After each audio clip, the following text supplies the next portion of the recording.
Hi, Angela. Can you all hear me? Yes, ma'am. You're audible. Can you all see me?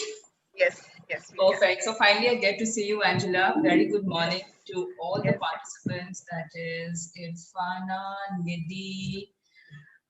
They're all 3G Tech. Jessica, and everybody else who's present in here, very good morning. It's fantastic to have you all present here at 10 a.m.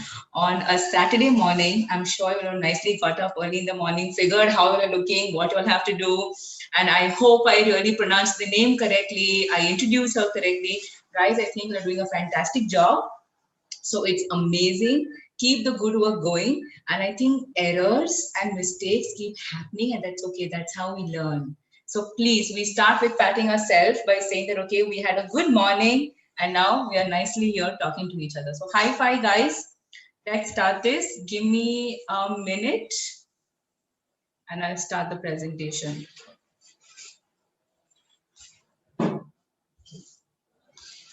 Okay, host has disabled participant sharing. So please, can that be allowed?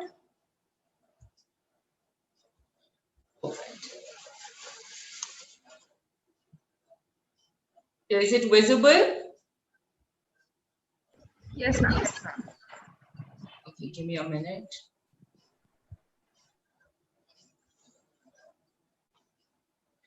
Perfect. All right. So I wouldn't be able to see you all, I think, because I am on the presentation. I'm not really good with these Zoom sharing links. So yeah, so not wasting much time. Thank you very much again for having me here. I love speaking to students. I love interacting with them. So we'll make it a point, guys, that I don't know what is the discipline of this Zoom meeting, but they are allowed to unmute and speak. So irrespective, I would request y'all to make it a little interactive because it's the first session and I'm sure you'll have a long day to go. I might skip reading the chats, so I would request either one of y'all, the ones who are coordinating, please just keep me posted if there is anything that these guys would want to speak. Okay, thank you for the lovely introduction. Very kind of you, Shaheen. Thank you very much.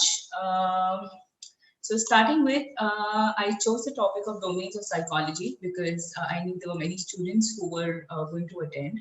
And I was like, it's very important for us to know, apart from what are the theoretical domains, I put out that, okay, probably what all we can discover and basically what is the academic practice and research route towards psychology. Because this comes from a personal experience. While I was doing my undergrad, I actually didn't know that, okay, I will complete my bachelor's in psychology, but what next? And I think all of us are kept under pressure, right? Okay, what next? Abhi kya karna hai? Becoming old, this and that. Do we want to do further studies or no? So I chose this topic. So for the ease of you all, so you'll understand that how are we supposed to go about it. So moving ahead, hi guys. My first question I always keep asking is, how are you feeling today? So quickly use the chat box or unmute yourselves and quickly tell me how you are feeling today. Okay, thank you, Fushi. Good, happy, fresh, great, fresh, great, fantastic. Like so much of enthusiasm. Nice, it's really nice. Yeah, anxious and excited. Yes, I think because the pre-anxiety all of us have, like including me. I'm like, okay, I'm a speaker. Hope technically things work well. Hyped, yes, excited, all good, very good. Fantastic. So good to know. Incredible. Wow, Kavya, Ishita. That's my Facebook profile pic. I feel seen. Ah, okay. Fantabulous, fantastic, energetic, nice. Now, as we are discussing that, okay, what we're going to do and what is psychology, don't we have this age-old question that we're always thrown with that, okay, why people do things the way they do? What do you all think, guys? Why people do the things they do? Quickly. So why people do the things they do? Passion, okay. Intrinsic motivation, okay. Achieve some goal, yes. Because of their beliefs, mindsets, experiences, yes. Because they've been conditioned into doing the way all their lives correct. Everyone has their own mindset, yes. Interest, yes. Because they get an intuition, yes. Beliefs and behavior, perfect. So why people do things has and numerous responses to it and reasons to it, right? Yes, of course, it makes them feel good. Social influence as well. Yes, correct. So that's like an age-old question. Repeating myself in here is exactly what psychology is all about. We really are very curious to know what is happening, what is leading to what. And I keep saying, wherever there is a human mind, a psychology can be applied. A psychologist comes in play. A mental health profession comes in play. Okay. So moving further, for the domains of today's topic, I have put them in three pockets. That is academics. Give me a minute. Yeah, that's education, practice, and research, as you all can see up in there. Now, when I'm talking, so I'll be speaking in depth on these three pockets, that is education, practice, and research, because these three are the domains as I see in the career of psychology. And being at a career summit, I have tried simplifying as much as I can. So education wise, bachelor's degree is what I would recommend people to have complete 600 marks. That is 6 papers in psychology. That is complete holistic specialization in psychology, because that helps and becomes a foundation when you're applying for your master's degree. Following with your master's degree, so now master's degree can be either done in a deemed institution, or then we have also universities, state universities that you can do it from. Guys, before I just go ahead, I would want to know that we have participants across India, right? Yes, Angela? ma'am. Yes, Yeah, ma'am. okay, And okay. some also from Southeast Asia and the UAE. Okay, perfect. Because here, when I'm specifically talking and addressing, I'm addressing these practice. Of course, I could take it national and international wise, but education wise, here I'm specifically, narrowing it down to the practice in India. Okay, your education academics in India. So I just want to give you all a thumb rule here. Followed by, thank you for answering that, followed by master's degree, that's your post-graduation, wherein a post-graduation helps you to understand in-depth knowledge of a specific specialization that I will come to it while I'm speaking about practice.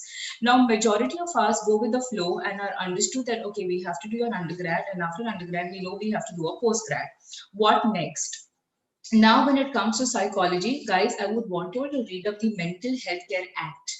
The Mental Healthcare Act is what will help you to understand, depending upon, what you all want to practice and what specialization you all want to take in. Because there are too many things coming up with our national education policy and our Mental Healthcare Act, that is 2017. I would want you all to read that up, because that puts us in different pockets as to what do we want to take up when we are practicing, and what is the degree required under licensing that we be allowed to practice. So MPhil degree under the NEP program has been cancelled, stands cancelled for now, but I would request you all to taking updates when you are planning to do your further education in the field of psychology. Then comes in PhD. That's our doctoral degree. PhD stands for Doctorate of Philosophy. Most of us, would have heard, because we do extensive research into a specific topic, and then move ahead with that, and then we get a prefix of doctor. But here I would want to tell you all that there is something called as PsyD. I don't know if how many of you all have heard about it or know about it, that this course that exists, of course, comes in overseas, but there are certain universities who are taking it up in India as well. Okay, have you all heard about PsyD? You all can use the chat box. Yeah, so Malik says yes. Perfect. No, Ishita says no. Yes, so no. So I see majority of no's, but some of yeses as well. So here, if I have to discriminate between your MPhil degree and PhD, there's a lot of confusion that begins in there. That after my master's, do I want to have work experience and get into my PhD, that is my research doctoral degree, or should I take up MPhil degree? Now, again, putting it in year after masters is preferable that we do a MPhil, because that again adds like a foundation to your PhD or PsyD that you're doing. Now, PhD stands for Doctorate of Philosophy and PsyD stands for Doctorate of Psychology. PhD is basically ideal for those in clinical practice, academic, and research. Its central point and strong focus has always been on research when I'm talking about PhD specifically. When I'm talking about PsyD programs, international and overseas universities give a fantastic fantastic psyche programs, which I think it's a tenure of 3.5 to 4 years. And there's hands-on, straightforward practice towards psychology, and is dedicating phenomenal time of a dedication when you're doing your psyche program goes completely towards clinical practice. And the one major difference between your PhD and PsyD is PhD works specifically on your research, whereas PsyD centrally focuses on your clinical practice. Now in India, if you probably Google the PsyD programs, there is NIMHANS and there is Amity University who's giving it in. So in case if you are interested, it will help you all to understand what the course is and how to go about it. So that comes in education with respect to your psychology. Now again, there are various different exams that you all will have to give in. Okay, Umang, is it okay if I take in your question in the end, if you don't mind? So I've kept the question answer. I've kept 15 minutes for question answers itself. And probably I can address all those. Yeah, thank you. Thank you. Yeah. So that's the difference between PhD and PsyD. Of course, when I'm talking about these degrees in education, I would request you all to figure out to read through the websites and to figure out that what are the entrance exams, because most of the private and deemed universities have entrance exams, which is not the case with the state universities. So keep an eye on when are the exams, and some of the universities also have a personal interview that they're taking in, and then they decide whether you all can be a part of the university or no. Nonetheless, when after you completing your master's degree, and if you are interested in teaching in psychology, again, we have different NET exams, that is National Entrance Test and State Entrance Test, that probably you all can take it up if you are interested in teaching, because that's like a compulsory entrance exam that you all have to give in. And that also helps, and it's like a check-in point, even while you're doing your PhD or PsyD. PsyD is not what, I think it's not in the state university, like Mumbai University doesn't have it, but Amity has it, which is private again. So this comes, this is one pocket of education which I thought that, you all must know or probably can consider that how to go about it, and some more clarification than Googling it up and, getting all confused about the same. Then comes in practice. Then comes in practice. So practice, these are very traditional 4 practices that we have come, we are coming from. So that is clinical psychology, counseling psychology, industrial and organizational psychology, and social psychology. I also very much come from the times where these were the only 4 specializations, that was given to us, and we had to select from it. Now people think that, okay, clinical is in the top tier, or is the top thing in the hierarchy of psychology when it comes to specialization. But guys, that's not the thing. That completely depends upon what your interest is in, what is the population that you want to cater to. At the same time, how much are you willing to take up certain things that is beyond your threshold.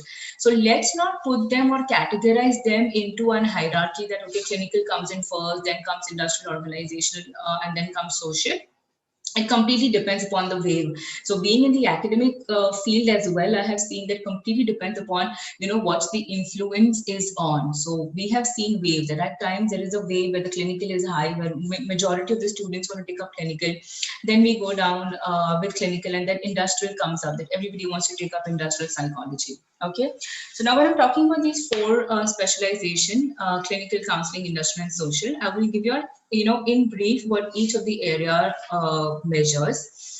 So when I'm talking about clinical psychology, I also have my specialization in clinical psychology, where basically we work towards, mental health mental disorders. We follow the DSM-5, that is the latest version, and we help treat and intervene. And we do a lot of assessment, psychometric assessment, to understand that, okay, how can we hunch the diagnosis with. Okay, so that is clinical.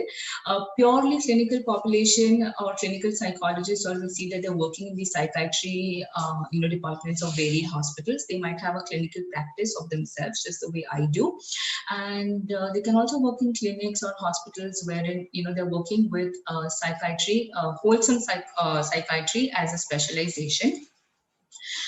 Second, now one thing again, when I'm talking about clinical and when I'm putting in words like psychiatry, we do not have the license in India to prescribe medicines. With time and understanding and reading about medicines, there's an entire book that you all will be studying when it comes to clinical psychology. If that's a specialization, but we are not allowed to prescribe medicines, and neither we're allowed to comment to stop or taking medicine. So one thumb rule, guys, please remember. So that is what I would want to put in when I'm speaking about clinical psychology. Second comes in counseling. Now, counseling again, so people say that I'm a counseling psychologist and I'm a clinical psychologist. It's as simple. It's counseling psychology. You are a counselor. Wherein here, if I'm specifically speaking about the state universities, you would be completely, you all have testing and assessments. Majority of the students think that counseling does not have testing and assessment, which is a myth. There are testing and assessment.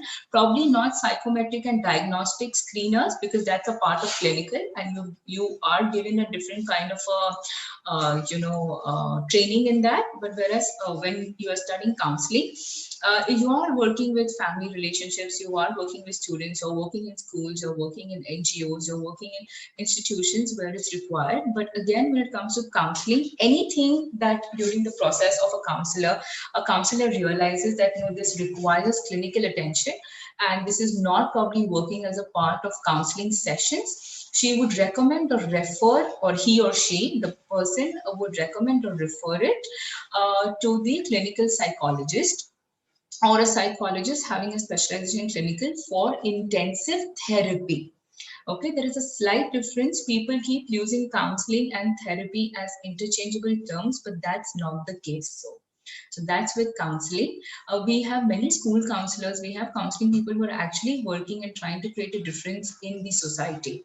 Whereas clinical completely works on diagnosis and intervention, counseling is a little, how would I put across? It's not pure psychiatry, but that doesn't mean it doesn't get to deal with, but probably when it requires intensive intervention, of course, the counselor will make it a point to send that or to recommend to a clinical psychologist or a psychiatrist.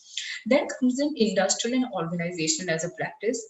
Again, a very, very upcoming career that these guys are taking up. They always think that okay, they will be working with a human resource person, or do they have to do MBA? So it's nothing related to the HR department or the MBA. Industrial and organizational, basically as a counselor, you work in keeping the team building spirit together. Okay, so probably you will work on burnouts, you understand what's the employer-employee relationship, you understand that why is an employee probably behaving the way it is. At times when we are working in multinational companies or in an industrial setup, we know how taxing the job could be, because it's very vertically hierarchical. Like it has vertical and horizontals, which is completely very hierarchical and dominant in nature. So probably while we are working longer hours, of course, and then we as human beings also have certain things that we carry from home, and probably we are disturbed with the society things that is going on.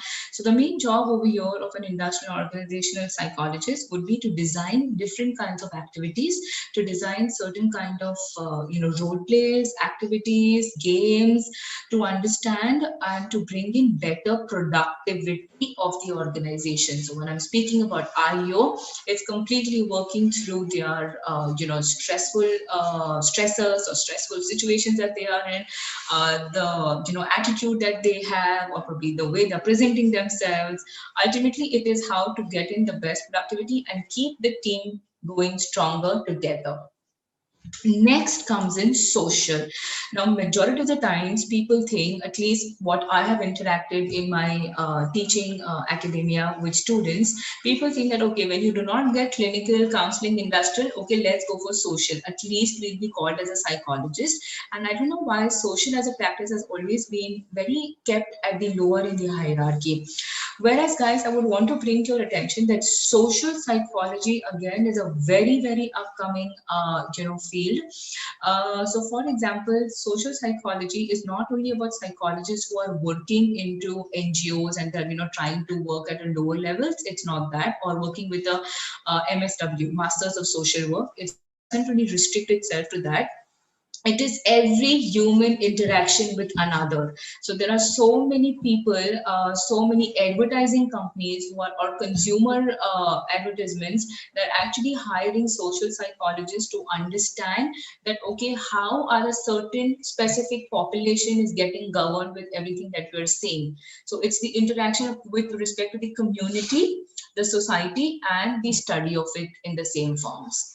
Okay, so for example, a fantastic group of social psychologists very recently had done a study about a group of women, why women as soon as they turn the age of 30, they complain of feeling weak and there is no strength in the body, and through which they took they had a completely different line of research that they took it up.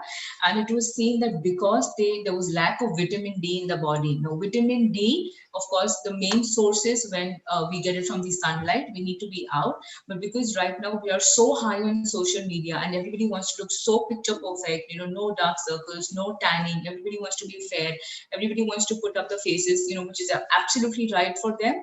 And that helped us, the group of social psychologists helped us to understand that how there was a positive correlation between lack of vitamin D and high demand of being picture perfect on social media, especially Instagrams.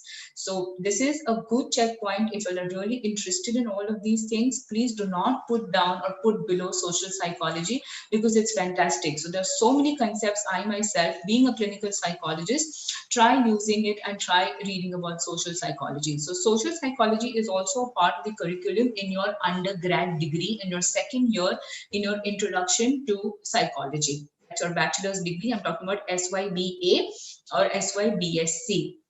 You all can have a look in it. So that's about social. When I'm talking about 4 traditional practices, then comes in research. Why did I put up research? Is because people think research is only compartmentalized into quantitative and qualitative. And I would want to come here and bust the myth that no, research does not only stop to quant and qual. It has many other things to do. Okay, so for example, designing experiments. We have different kinds of experiments. So for example, when I gave an, when I narrated the episode of the research under social psychology, was nothing but they designed an experiment to know that, okay, why is it doing so? So it's not only about discriminating into the, okay, we'll do quant, qual, or case study, but okay, if this is what I'm curious about, I would take up a social topic, or I would take up a clinical case study, and I would probably design an experiment and then try to use it about, okay, how can it work and what is it doing? Second, analyzing psychological data. Analyzing psychological data means when we're doing different kinds of we are using testing instruments and screeners. It's not only about doing the test, but we also need somebody who can analyze the data for us. Okay, where is it heading? What are we getting? What does the trend seem like? Okay, what age population is fitting in what? So basically, analyzing, interpreting, working through the normal distribution curve, figuring out the outliers, is nothing but analyzing the psychological data. And third thing that is very, very important, that is evaluating in quality and fairness of the tests. Now, when I'm talking about psychology, what happens is we have different kinds of tests and screeners, majorly paper pencil, but now, right now, I'm seeing a lot of people, who are trying to work and to get it online for us. Now, here, when I'm talking about quality and fairness, guys, I would want to give you a heads up that it does not include your Facebook, Instagram, and other online tests that we take up. That, okay, what do you think you're good at, or what's your attitude? What does your body language have to say about you? It doesn't distribute that, because those tests, if you see, they are not fair, standardized, and validated. But whereas in the case of research, specifically under psychology, there are different tests that we use. We use psychometric tests, we use educational testing and assessment, we have personality tests, we have aptitude and attitude tests, we have IQ, that is cognitive tests. So there are various tests that we keep working on. So traditionally, they are normed, standardized, and validated in the, during the times when the test was, developed. But with time, there are different updates that we need. With time, there's different exposure that has been given. With time, we need to understand that how we have evolved and how the practice or probably the questions that are put in the test or what does the test have to measure is reducing. So evaluating in the quantity and fairness, that means, is it still, is the test still measuring what it's supposed to measure, is what we look at. So that's the part of research. So education done, practice done, research done. Now here research, when I'm putting in it, I am not only restricting to research as a part of your PhD. It can also happen as a part after your master's degree, when you are interested to work in any institution and to develop, to understand and analyze the data, basically playing with numbers. Even if it is qualitative, you're playing with numbers. Even if it's quantitative, you're playing with numbers. And even if it is a case study, you will have to put in that, okay, I saw X number of studies and this is what the trend that I have seen. This is with respect to your education, practice and research. Moving forward, are you all with me? You all can just put in a thumbs up. It's been 30 minutes that I have been speaking. Are you all with me? Perfect. Perfect. Fantastic. All right. Okay. So moving. Thank you, guys. You're fantastic in responding. Great audience. Yeah, everybody who's raising their hands, if it's if it's with respect to your questions, please put in the questions. I'm sure Angela would read it for me. Yeah. Okay. Quickly, as it's been 30 minutes, can we do just certain kind of movement? Can we just stretch? Where are we sitting, or move our hands, or just stretch a little bit? You just feel more alert and more nice. Yeah. I did so. I want you all to do it too. Yeah. Moving forward, great. Moving forward, we have, I thought of also introducing to you all the emerging practices in psychology. Now, again, when I have put in these few words or few practices which are emerging in India, traditionally speaking, this did not have a super specialization or a or a specialization where you would be called as a developmental psychologist or a rehabilitation psychologist or a neuropsychologist. But right now we have many institutions who are taking it up. So after your formal studies or your formal degree in psychology, you all can actually take in a specialization into any of these. So these are the emerging, according to the statistics that I was reading through while I put up these emerging practices, these are the ones probably you all would be interested or would want to take it up. Again, it's very different for different states in India, and again how the private institutions are putting it across. Are they floating it as an elective paper, or are they floating it as a full-fledged course in it? Again, thumb rule, when you are taking up any of these practices as a part of your academics, I would request you all to do it from a known institution, UGC recognized, and probably even if it is deemed, but you need to know what is the course of study, who are the facilitators, and do they have the license to teach so or no? Because right now I'm seeing a lot of students who pay a good amount of money, to do REBT, CBT. The REBT is Rational Emotive Behavioral Therapy. CBT is Cognitive Behavioral Therapy. And they just want to move with the flow, and they're like, no, we'll take up this, we'll take up that. But then you'll need to remember that if you're doing those courses, do you all have the license to practice, or can you all call yourself as a trained professional? And what is the tenure that you all took this up? After taking it up, did you all just study about it, or could you all, have a hands-on training with the practice in it? So if I'm talking about the few emerging practices in psychology, just give me a minute.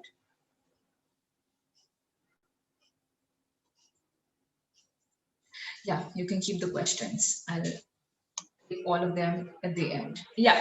Now, when I'm talking about developmental, so I've put in developmental forensics, evolutionary, environmental sports. Followed by engineering, health, rehabilitation, neuro, and educational. So right now, because of this pandemic, you all would have heard a lot of trauma-focused, trauma-informed therapists as well.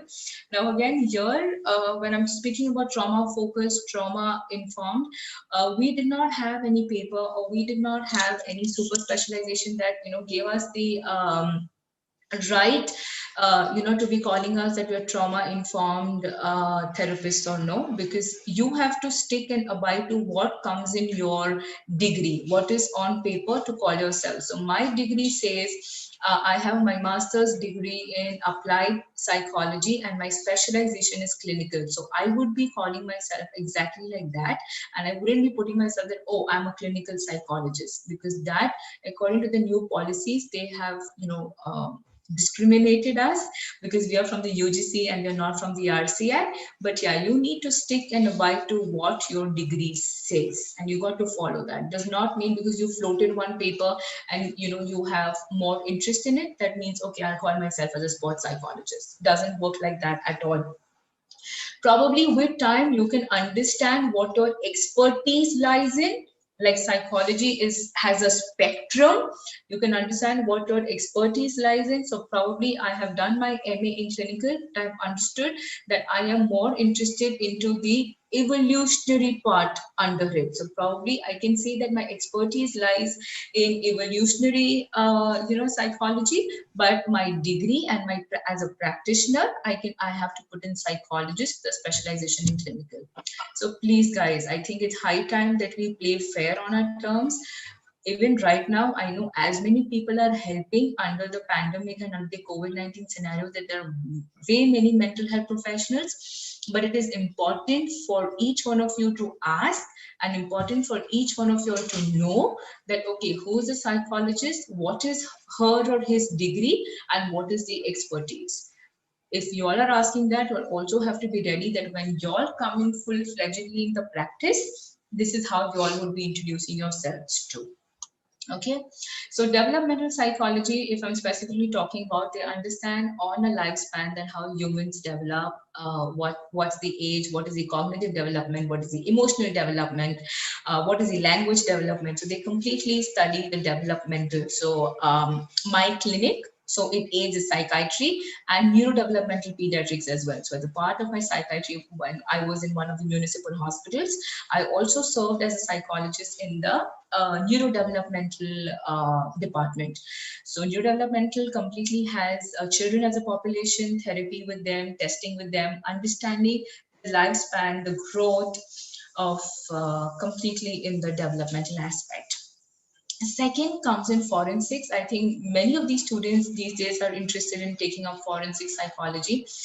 So it's basically about understanding in a legal perspective, understanding into investigation, understanding that okay, what would have led to what. So that's forensics. Again, in India, there are amazing universities who are giving in a full-fledged degree as an MA degree only in forensics psychology. So I think Gujarat University is doing a fantastic job with it. So probably you all can read on it.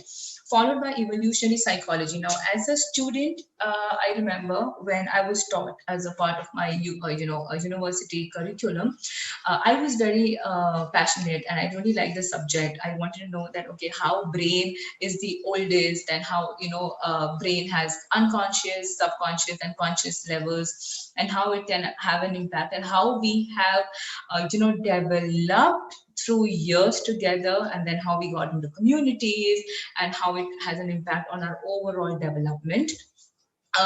Evolutionary also had one of my favorite topics, that was your preference, survival of the fittest. Darwin comes into the picture. How anything that is attractive can have and hold more attention of you as compared to something that is not very attractive, and what are the preferences that we see, like while I'm selecting a mate. How unconsciously I would discriminate that okay, this is the kind of a person I want to date, or this is the kind of a woman I want to date. So that's what about evolutionary psychology is. Environmental psychology is a very upcoming thing. My professor from the University of Bombay, Dr. Vivek Vilekar, he's doing a fantastic work when it comes to environmental psychology.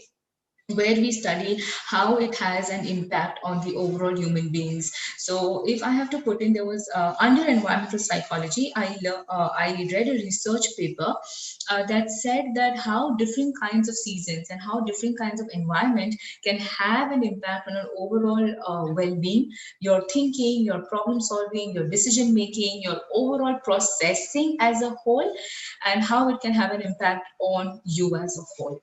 Then we have sports psychology, resilience, endurance. I think Morel is doing an entire presentation on it. I think she's scheduled for tomorrow, so I will leave that on her. She's fantastic, and she is a sports psychologist herself, and how she has specialized into completely working into sports, and how what is the role of a psychologist under sports.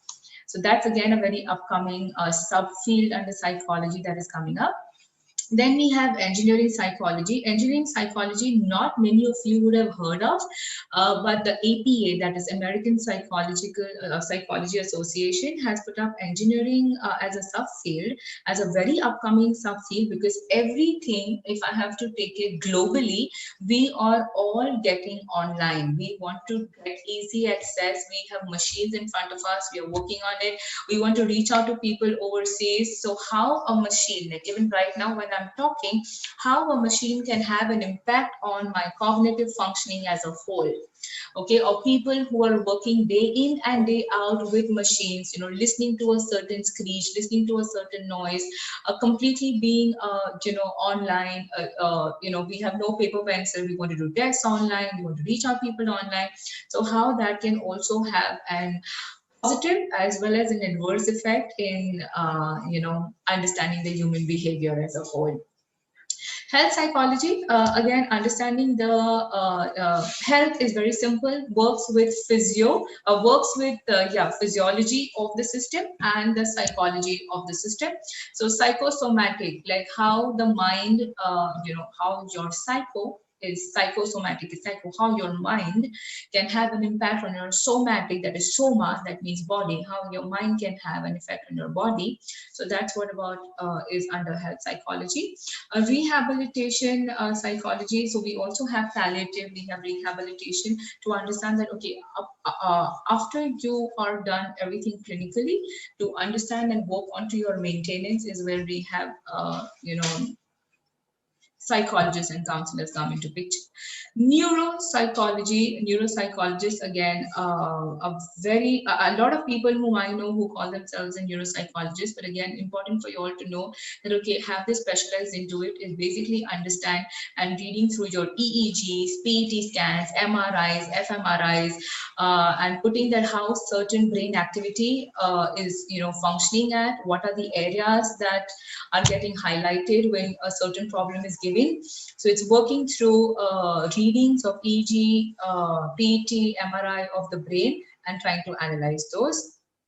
And educational psychology, again over here, education is basically school counselors. So when I'm talking about education, which is a broader umbrella, does not only work where you have to work with children and you're working in a school, but education also means that okay, how age appropriately, what curriculum can be set age appropriately, what is the attention span and when do we have to design or put in breaks for students in the school, and also catering different kinds of behaviors, screeners, parent-child relationship, and teacher and child-student relationship comes into the play, and also how under education, how different teachers and different specialized academic people can improve the teaching styles and make it more conducive in the setting that they have for children to learn better.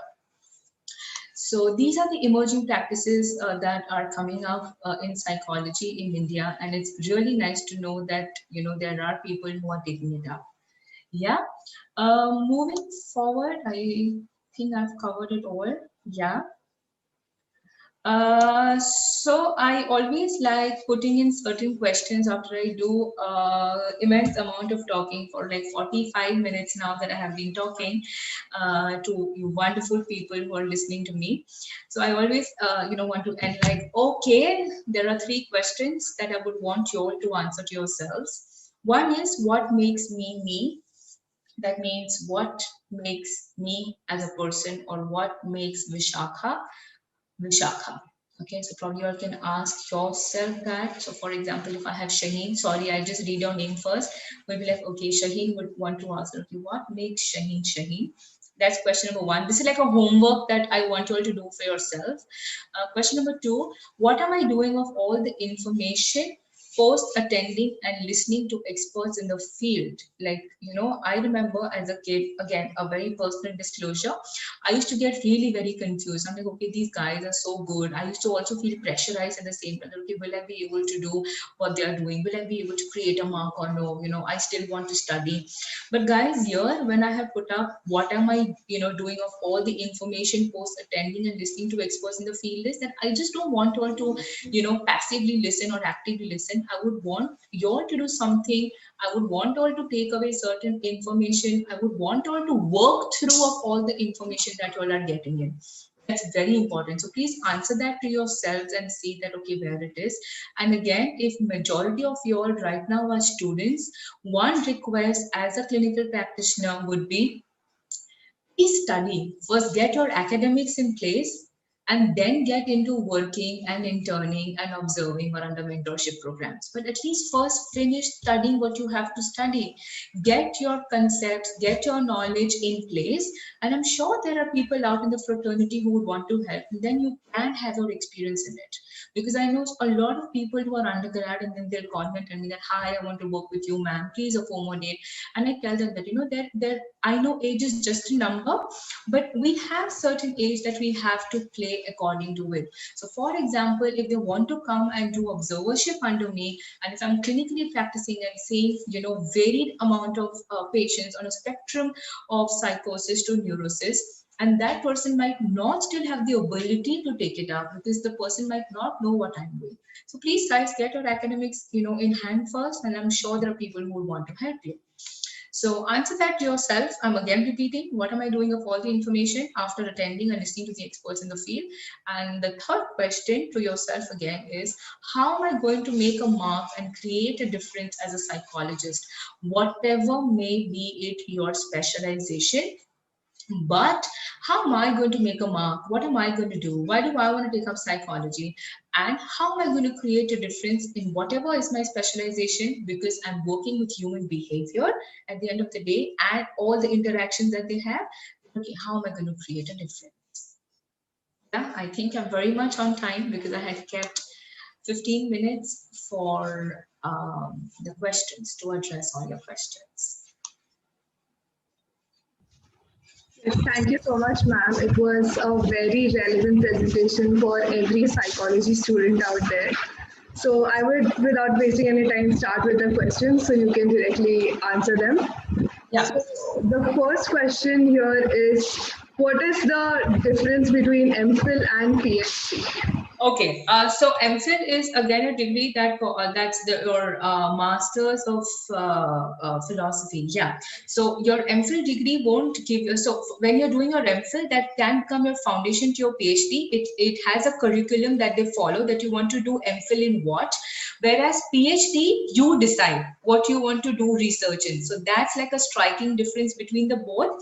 Now again, MPhil is only a 2-year program with a designed curriculum in different universities, whereas PhD, again, you decide what topic you want to take it up, and it's an intensive research that you do it by yourself, and you are allowed and you get in a degree as your prefix as a doctor because you have done intensive research into the field.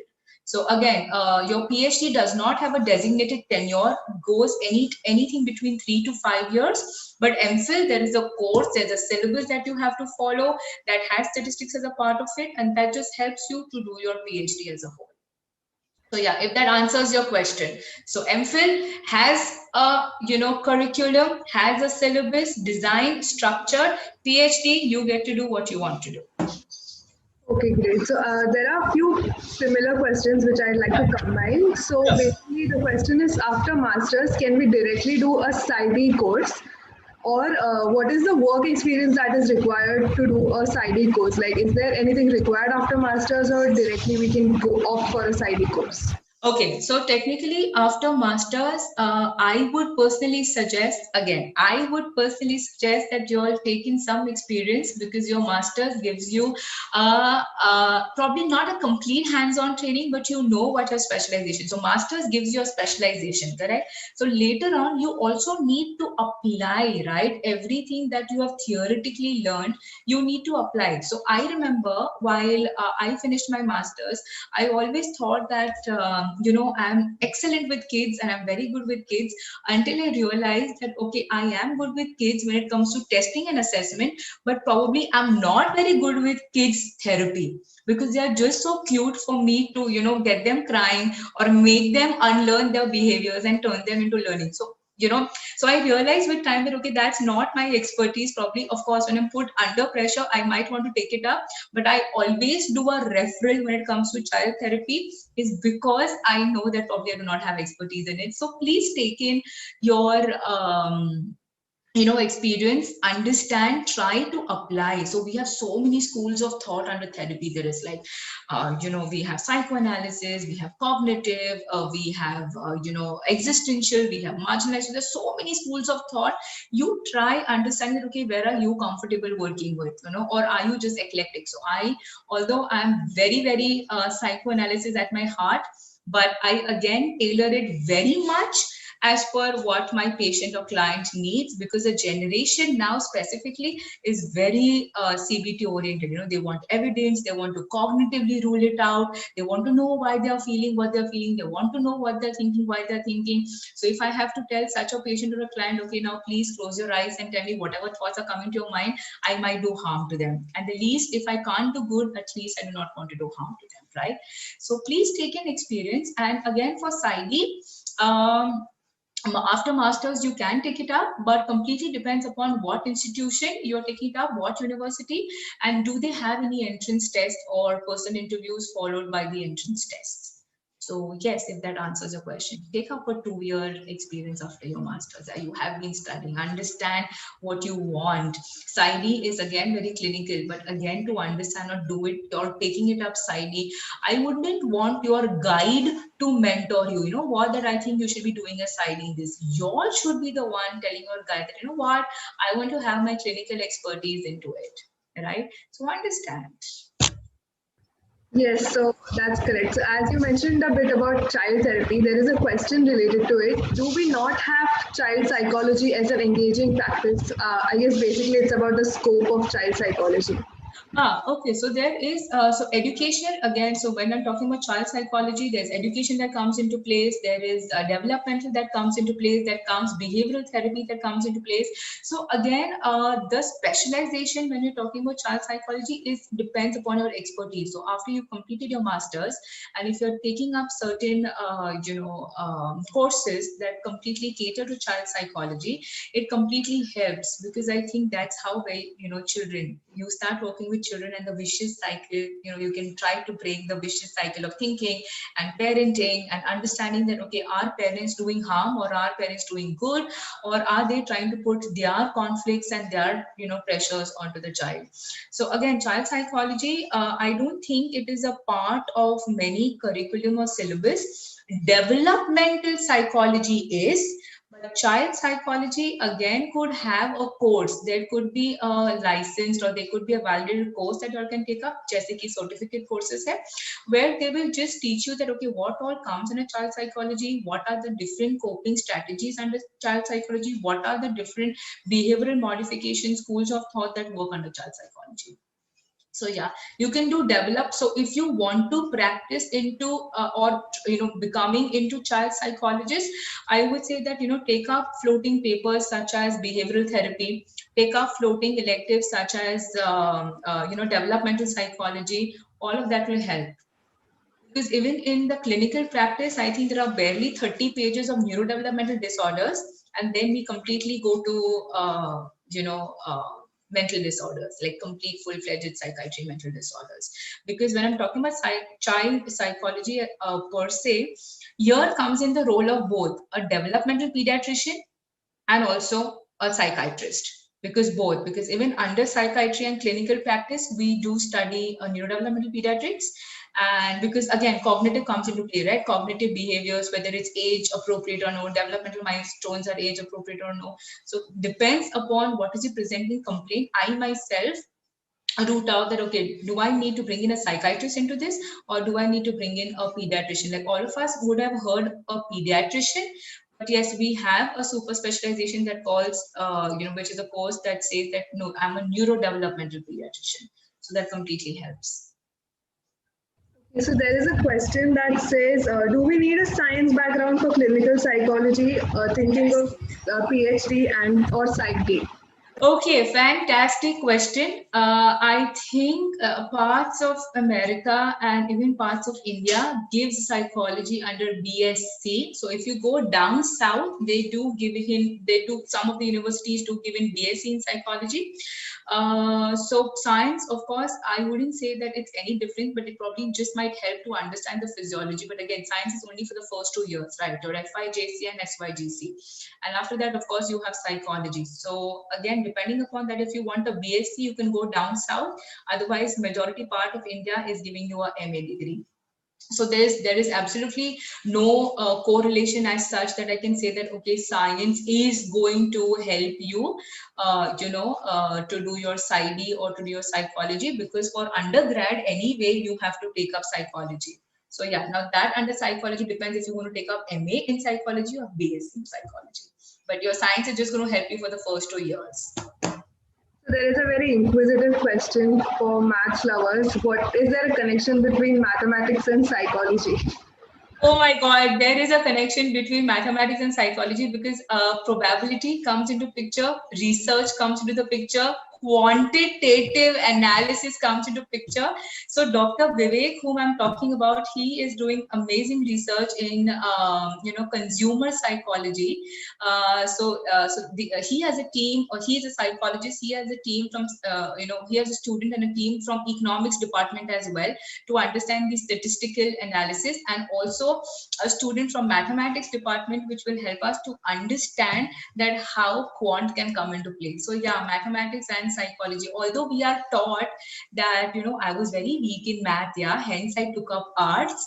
But guys, to give it a reality check, we do have a full-fledged statistics paper. Of course, stats and math is different, but again, for me, if I have to put up, I think whenever there is numbers, I think math just comes into play. So even if I have to put up stats, for me that is math, because there are numbers. So yeah, so math can help you with statistics and research. It will just give you an easy way out. Okay, that's great. So there is one more question that asks about the difference between PhD and PsyD. Just did that. Okay, so PhD and PsyD, when I'm talking about PhD, completely revolves around research with numbers, taking in one topic and just trying to focus on that. Whereas PsyD gives you a hands-on training. It gives you a hands-on training only and only very, very goal-driven and specific to clinical practice only. So that is the difference between PhD and PsyD. Like here, probably I might have my 4 years of collecting data, understanding, interpreting data, what to do. But PsyD is application of your all psychology that will help you and put you in different compartments to understand that, okay, this is how I'm supposed to do, and understanding of the application. So completely clinical driven. And whereas for PhD, it's completely research driven. Okay, so there is another question about neuropsychology and its career expectancy. It's good. It's good. Neuropsychology is good. So I remember I didn't have the opportunity, but my professor back then, there are so she had given us this example that how a neuropsychologist comes into play, especially when we are doing, especially when we are working, in a population where there is an accident or a trauma that has happened, and to understand the pre and post. So I remember personally interacting with a neuropsychologist who was placed in a surgical department because there was long hours of surgery done because there was a case of accident. And just to understand the pre and post of it, that okay, if I'm asking this question, what areas in the brain is getting activated, and probably what is the probability that this person might remember, or what is his orientation to time, place, and person post surgery. So, we do have something that connects, right, your left hemisphere to the right hemisphere. So in cases of accidents, in cases of amnesia or delirium, okay, when there's a lot of forgetting that happens, and then that requires intervention, probably, post or accident or post or trauma, how the different nodes and how the structuring of the neurons is impacting your overall being. So yeah, that is a very good thing. It's my personal favorite too. And I think IIT Bombay, that's the Powai one, is doing a fantastic job because they have different courses only for psychologists where they teach how to interpret PET, MRI, fMRI, EEG, and all of it. So even in cases of epilepsy, like, okay, when you are getting a seizure, okay, how so when you're doing the EEG before, how it was when the child was born, then you have an attack, you have epileptic attack, and then you understand that how the entire brain has changed. So with epilepsy, with substance, so right now, there are a lot of people engaging in a lot of substance, alcohol. So all of that will help us to understand. So yeah, it has a great scope in it if you know how to utilize and if you have your knowledge in place. So first study and then get into this entire racket of work experience. So yeah. Okay, thank you so much. So there is another one question which asks about people who don't have a background in psychology. How can they pursue a career and become a psychologist or psychiatrist with giving skillful certifications? Okay, so psychiatrist is absolutely not possible because that's a complete full-fledged program that you have to do your medicine, that is your MBBS, then you have to do your residency, then you again have an entrance exam, then you do your MD in psychiatry, or you do your DPM, that is Diploma in Psychiatry Medicine. So psychiatrist is absolutely not possible because it requires science degree and your MBBS and MD in place. But whereas for psychology, there are some distance open universities, just as we have IGNOU, Indira Gandhi Open University, that is giving in your degree, your master's degree in psychology. They are not asking any back history that for taking up the course, but I would suggest that please take in a full 2-year integrated course as compared to these open university courses, because they come with their own lacunas. And I think right now we have to fairly understand between people who have got training, like I have been trained for 7 years, I'm practicing since good amount of years, okay, and of course there would be a difference because I have been studying psychology right since the time I entered my college, that is my FIJC, till my masters, and then I have to keep updating myself with different courses. So yeah, you can take it up, but again, when it comes to practice, there is a lot of licensing that comes into picture. Although India does not have licensing under psychology, but soon we are working towards it. Soon we are. So there's a lot of things that is happening. So yeah, we'll come in peace with it or come in terms with it very soon. Yeah, so last question I'll ask. There is a person asking about the scope of psychology in military. So if you could follow it with a recommendation of books for psychology lovers. Okay, so if I have to tell you military, I myself, so although I did my specialization in clinical 2019, I think I was only moving across peace locations in India where I took up mental health workshops for our Jawans, like amazing 1500 Jawans, nicely uniformed and sitting, and I'm talking to them, and I feel so little in front of them because they come with so much of power, strength, and discipline and decorum. And so I did for Jawans, I did for officers and their wives. So this is what I did as a complete gratis. When I mean gratis was pro bono from my side. I thought, I would want to go and help. But of course, under Army, you please log on to ADGPI. ADGPI will help you all to understand that what are the different, you can become a psychologist because they also have in-house psychologists which completely are trained to work with endurance, power, understanding everything with respect only and only to Army. So you all can take that up. That's a full-fledged course. They also teach you, they have a different curriculum that they follow altogether. So yes, there is a lot of scope. There is a lot of scope. So yeah, and that's my personal favorite too. Of course, I can't go back to Army, but of course I can serve in little what I do, and that's what I have been doing since 2019. Yeah.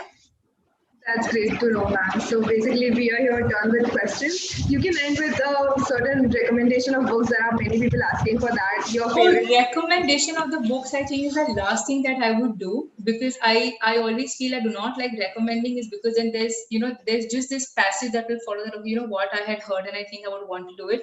I would want y'all to find out. I would want y'all to know what I want to read. I would want you just start as simple as that. Okay, I'll give you a homework to do. Take the newspaper, open the newspaper, okay, and just try interpreting different figures in the newspaper. So if you probably see one actor, one actress, or you see there's a journalist, who has a straight face, or you see that they're showing in some image, just sit and start interpreting those.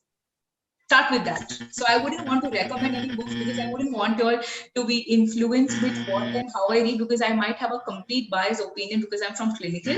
But you all figure out that for yourselves. And of course, I'm easily available. You all can find my clinic account on Instagram. That is Astitva Clinic, ASTITVA Clinic on Instagram, and y'all can follow that, because we keep putting in, it's a very small community that we have, because we actually don't work a lot on social media. I think I would have figured that out. I'm not very easily available on Google too, apart from the work I do.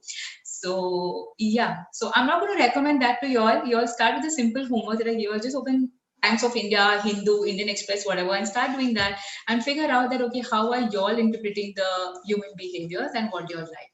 I think that is learning.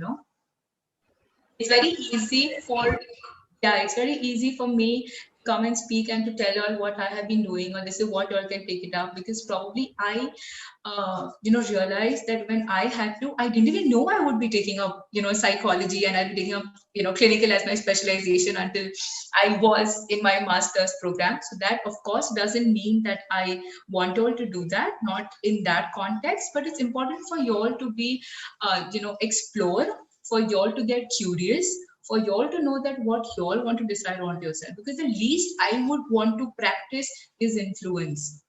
Because even when I see Instagram right now, I know I'm speaking to the generation of people that probably I don't fit in, and you all might not like what I'm saying next. But there is a difference between when you are a mental health influencer, and there's a difference when you are a mental health practitioner. So, this is what I just realized with time, that, okay, I know we are trying to be with the trend and we are trying to be at every pace of time. But yes, there is a difference, and you need to understand that where you want to, and it's not important to fit in. Okay, design your pocket, fit in your own pocket, understand that, okay, this is getting too comfortable, move out and try something different, because there's always a scope to create new mistakes, to learn from it, but at the same time being liable that, yes, I have committed this mistake, and okay, how can I rectify it and make it better? So yeah. Totally fair, and that what you said about influencer and practitioner, it's so relevant in today's time, especially with social media coming up with so many mental Yes. influencers. Yes, So thank you it's so like much. it boils my blood too, when I see, and I'm like, okay, guys, I think it's great that you all are moving with time. You all are taking in social media where it has to be. But yeah, where is the content coming from? What is the validity of content? Then I just know one person, sharing it. Then there are everybody who follows the fleet, and then I'm like, okay, at least just pause, reflect, figure out what you want to do for yourselves. So yeah, do that. Explore, guys. There's a lot of scope. Anywhere there is human mind, there is human behavior, there is a psychologist that is required. Just create yourself, build yourself first, and then probably there are a lot of people. You can come, I'll mentor you all. Okay, no problem. I'm there to help her at any given point of time. That's so relieving to know, ma'am. Thank you so much from me and my colleagues. And I'd like Shaheen to present the certificate and thank ma'am from the team of CG School of Psychology.